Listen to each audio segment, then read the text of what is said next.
انہیں بھی گرفتار کر لیا جاتا، ان پر تشدد کیا جاتا، اور اس دوران ہوا بھی کہ زلفی بخاری کے گھر پر غیر قانونی چھاپا مار کر توڑ پھوڑ کی گئی، خاندان کو ہراس کیا گیا اور ڈیلیں آفر کی گئیں۔ شہزاد اکبر نے بھی کئی مرتبہ گواہ بننے کی پیشکش کی، مگر چونکہ جعلی حکومت جو ہے وہ اس مقدمے میں مجھے سزا دینے کا فیصلہ کر چکی تھی، اس لیے ان کو ویڈیو لنک یا سفارت خانے کے ذریعے پیش ہونے کی اجازت نہیں دی گئی۔ شہزاد اکبر کے بھائی کو بھی اغوا کیا گیا۔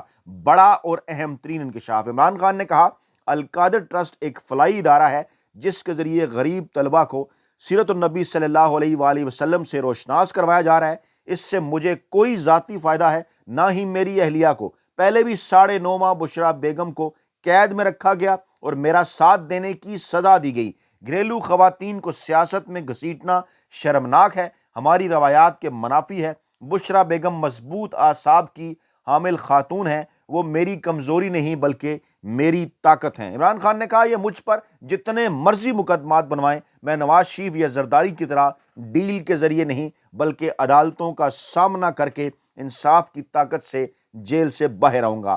ان سے ڈیل کرنے کی بجائے میں جیل میں رہنے کو ترجیح دیتا ہوں۔ میرے مقدمات یا رہائی کا حکومت یا کسی بھی ہونے والے مذاکرات سے کوئی تعلق نہیں ہے۔ واضح کر دیا ہے عمران خان نے ڈیل لینے، ڈیل دینے، این آر او لینے، این آر او دینے سے کہ بالکل آپ کی کسی ڈیل کے نتیجے میں مجھے رہائی نہیں چاہیے، میں ڈٹ کے مقابلہ کروں گا۔ عمران خان نے کہا کہ مذاکراتی عمل اگر سبوتیج ہوا تو اس کی وجہ حکومت کی غیر سنجیدگی اور جوڈیشل کمیشن قائم کرنا نہ ہوگا۔ یعنی یہ آج بھی ذرائع کے ذریعے اس قسم کی خبریں چلواتے رہے جو ہے مختلف ٹی وی چینلز پر کہ حکومت یہ کمیشن نہیں بنانے دے رہی تاکہ پاکستان تحریک انصاف کا رد عمل آئے۔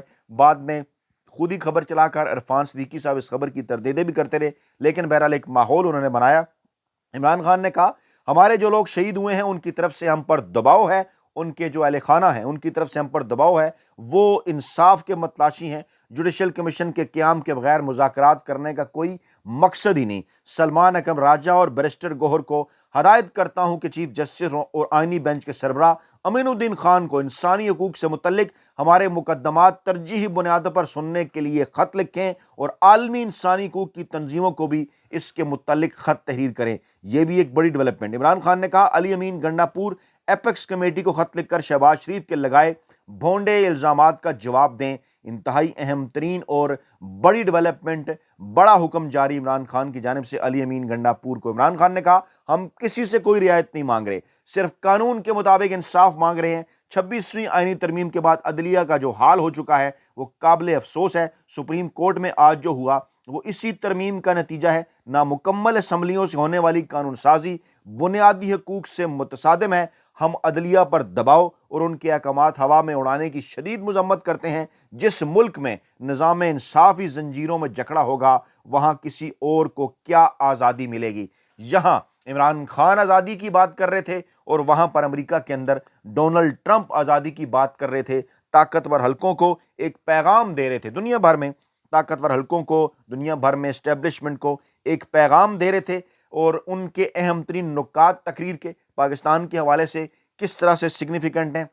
اس طرف جانے سے پہلے ایک بڑی خبر یہ کہ پاکستانی اسٹیبلشمنٹ کے نمائندے کے طور پہ محسن نقوی صاحب جو ہیں وہ امریکہ پہنچے، اور جناب پھر وہاں سے اس قسم کی اطلاعات بھی آئیں کہ بڑی مشکلات جو ہے وہ جھیلنے کے بعد ان کا امریکی انتظامیہ سے تعلق رکھنے والے، نو منتخب امریکی انتظامیہ سے تعلق رکھنے والے کچھ اہم ترین لوگوں سے ان کا رابطہ ہوا، اور وہاں پر انہوں نے جناب پاکستانی اسٹیبلشمنٹ کا پیغام نو منتخب امریکی انتظامیہ تک پہنچانے کی کوشش کی، کیونکہ امریکہ کے اندر بھی اب بڑی تبدیلی ہے۔ نئی حکومت آنے کے بعد اسٹیبلشمنٹ کے اندر بھی کچھ ایسی تبدیلیاں، وہ اسٹیبلشمنٹ جو کہ وائٹ ہاؤس کے ساتھ الائن رہا کرتی ہے ماضی میں، وہاں بھی تبدیلیاں، جو بائیڈن صاحب کے ساتھ الائن جو لوگ ہیں ان کی رخصتی، نئے لوگوں کی آمد، پاکستانی اسٹیبلشمنٹ کو مشکلات، نمائندے کو بھیجا۔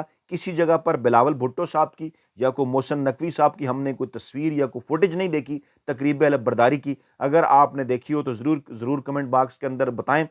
بڑی کوریج تھی پوری دنیا کے اندر اور کئی لوگ وہاں پر جو ہے وہ نظر آئے، لیکن ہمیں جو ہے محسن نقوی صاحب اور بلاول بھٹو زرداری نظر نہیں آئے۔ کیا وجہ تھی اس کے اوپر بھی آپ روشنی ڈالیں۔ اور اہم ترین نقطہ اہم ترین خبر یہ ہے کہ جب یہ پیغام دیا گیا پاکستانی اسٹیبلشمنٹ کا مستقبل کے تعلقات کے حوالے سے، تو امریکی جو نو منتخب، جو اس وقت اقتدار سنبھالنے والی امریکی انتظامیہ ہے، اس کے اہلکاروں کی جانب سے اس تقریب حلف برداری سے پہلے ہی واضح کر دیا گیا محسن نقوی صاحب پر کہ جناب پاکستان کے اندر جو حالات ہیں، جو معاملات ہیں، براہ راست طور پر ان کا تعلق امریکہ کے ساتھ اس لیے ہے کیونکہ جو آپ کے قید میں وزیر اعظم ہیں، سابق وزیر اعظم، مقبول ترین عوامی سیاسی رہنما عمران خان، ان کی جانب سے واضح طور پر یہ بات کہی گئی کہ امریکی مداخلت کے اوپر، پاکستانی اسٹیبلشمنٹ کی فیسیلیٹیشن کے اوپر، اس وقت کی جو سیاسی جماعتیں تھیں اپوزیشن کی، نون لیگ، پیپلز پارٹی اور امریکہ کا سفارت خانہ اسلام آباد کے اندر یہ کردار ادا کرتا رہا۔ رجیم چینج آپریشن کے حوالے سے، سائفر کے حوالے سے عمران خان نے کچھ اہم ترین باتیں امریکہ کے حوالے سے کیں جن کو صرف نظر کرنا ہمارے لیے بڑا مشکل ہوگا۔ ان تمام تر معاملات کو ہم نے دیکھنا ہے۔ براہ راست اگر کوئی پیغام یا پیغام رسانی نہ بھی ہو، براہ راست طور پر اگر ڈونلڈ ٹرمپ صاحب کی جانب سے یہ نہ بھی کہا جائے، تو اس کے باوجود پوری دنیا کے اندر، خاص طور پر امریکہ میں، انسانی حقوق، انسانی آزادیوں کے لیے کام کرنے والے ادارے اور شفاف الیکشن، شفاف انتخابی عمل کے حوالے سے کام کرنے والے ادارے بالکل یہ چاہیں گے کہ پاکستان میں ان دونوں معاملات کے اوپر انصاف ہو۔ مقبول ترین عوامی سیاسی رہنما عمران خان صاحب کی نہ صرف آئین اور قانون کے ذریعے، عدالتوں کے ذریعے رہائی ممکن ہو، بلکہ اس کے ساتھ ساتھ آئین اور قانون کے ذریعے، عدالتوں کے ذریعے وہ مینڈیٹ بھی پاکستان تحریک انصاف اور عمران خان کو واپس ملنا چاہیے، جو اصل میں ان کا مینڈیٹ ہے، جس کے اوپر عمران خان اور پاکستان تحریک انصاف کے پاس ثبوت بھی ہیں، اور جس کے متعلق کچھ اہم ترین امریکی ادارے پاکستان کے اندر الیکشن پر نظر رکھنے والے، الیکشن کو کور کرنے والے کچھ اہم ترین اداروں کے ساتھ مل کر کام کر رہے ہیں۔ آگے چل کر اس حوالے سے کچھ اہم ترین اور بڑی ڈیولپمنٹس آ سکتی ہیں سامنے۔ تو جناب یہ حلف سے پہلے کی صورتحال تھی۔ تقریر کے اندر بطور امریکی صدر جب دوسری مدت کے لیے ڈونلڈ ٹرمپ صاحب نے حلف اٹھایا، انہوں نے امیگریشن قوانین، گرین پالیسی کے خاتمے، خام تیل کی پیداوار بڑھانے، دیگر ممالک پر ٹیکس اور ٹیرف عائد کرنے، دیگر اس قسم کی کئی چیزوں کا انہوں نے ذکر کیا۔ 47ویں وہ امریکی صدر، انہوں نے کہا کہ جناب آج امریکہ کی آزادی کا دن ہے۔ ذرا غور کیجئے، جہاں عمران خان حقیقی آزادی کی بات کر رہے تھے، اسی موقع پر ڈونلڈ ٹرمپ نے امریکہ میں یہ کہا کہ آج امریکہ کی آزادی کا دن ہے، سنہرے دور کا آغاز ہو گیا ہے، ہمارا ملک ترقی کی نئی منازل طے کرے گا، دنیا بھر میں اس کی عزت دوبارہ بحال کرائی جائے گی، کسی ملک کو یہ اجازت نہیں دیں گے کہ وہ ہمارا فائدہ اٹھائیں۔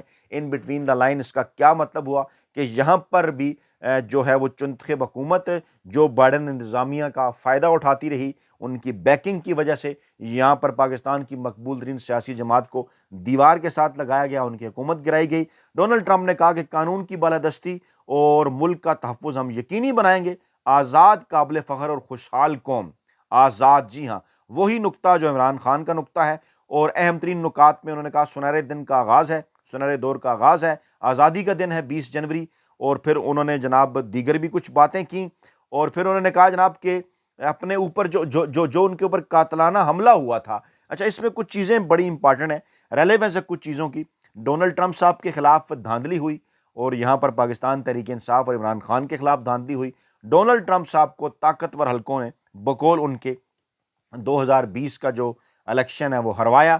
یہاں پر بھی کچھ اسی قسم کی صورتحال رہی، عمران خان اور پاکستان تحریک انصاف کو الیکشن ہرایا گیا، اور طاقتور حلقوں کے کہنے کے اوپر ڈونلڈ ٹرمپ کے خلاف جعلی مقدمات بھی ہوئے۔ یہ ان کا کہنا ہے کہ یہ مقدمات جعلی ہیں۔ یہاں پر یہی موقف پاکستان تحریک انصاف کا موقف کیا بلکہ کھل کر چیزیں آ چکی ہیں سامنے۔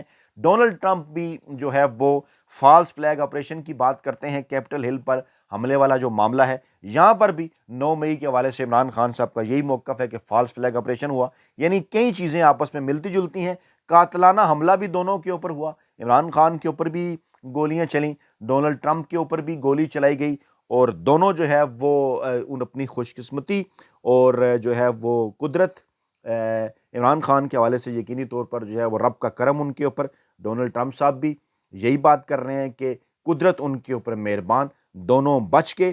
اور انہوں نے یہ بات کی قاتلانہ حملے کے حوالے سے کہ جناب ہماری حکومت کو اعتماد کے بحران کا اس وقت سامنا ہے، کئی برسوں سے ایک بنیاد پرست اور بدعنوان اسٹیبلشمنٹ نے ہمارے شہریوں سے طاقت اور دولت چھین لی ہے، جبکہ ہمارے معاشرے کے ستون جو ہیں وہ ٹوٹ چکے ہیں اور بظاہر مکمل طور پر ٹوٹ پھوٹ کا شکار ہیں۔ یہ وہ اداروں کے حوالے سے بات کر رہے ہیں اسی قسم کی بات عمران خان بھی کر چکے ہیں۔ یہ بات بڑی امپارٹنٹ ہے کہ جو بات عمران خان یہاں پر پاکستانی اداروں کے حوالے سے کر چکے ہیں وہ وہاں پر ڈونلڈ ٹرمپ صاحب بھی کر رہے ہیں۔ اور اہم ترین نقطہ جو بڑا انٹرسٹنگ ہے، سننے کا لائق، جس پر آپ کا کمنٹ جو ہے وہ بڑا لازم ہے، ڈونلڈ ٹرمپ نے کہا کہ بد کردار بدبودار اسٹیبلشمنٹ سے جنگ لڑ کر آپ نے قطاروں میں کھڑے ہو کر مجھے ووٹ دیا۔ یہ بات ڈونلڈ ٹرمپ صاحب کہہ رہے ہیں، اس پر آپ کیا کہتے ہیں؟ قیمتی رائے کا اظہار کریں کہ اس پہ کتنی ریزمبلنس ہے پاکستان کی صورتحال کی۔ میں دوبارہ رپیٹ کرتا ہوں، بد کردار بدبودار اسٹیبلشمنٹ سے جنگ لڑ کر آپ نے قطاروں میں کھڑے ہو کر مجھے ووٹ دیا۔ اپنا بہت خیال رکھیے گا، دعاؤں میں یاد رکھیے گا۔ نئی ویڈیو کے ساتھ جلد حاضر ہوں گے۔ اللہ نے کے بعد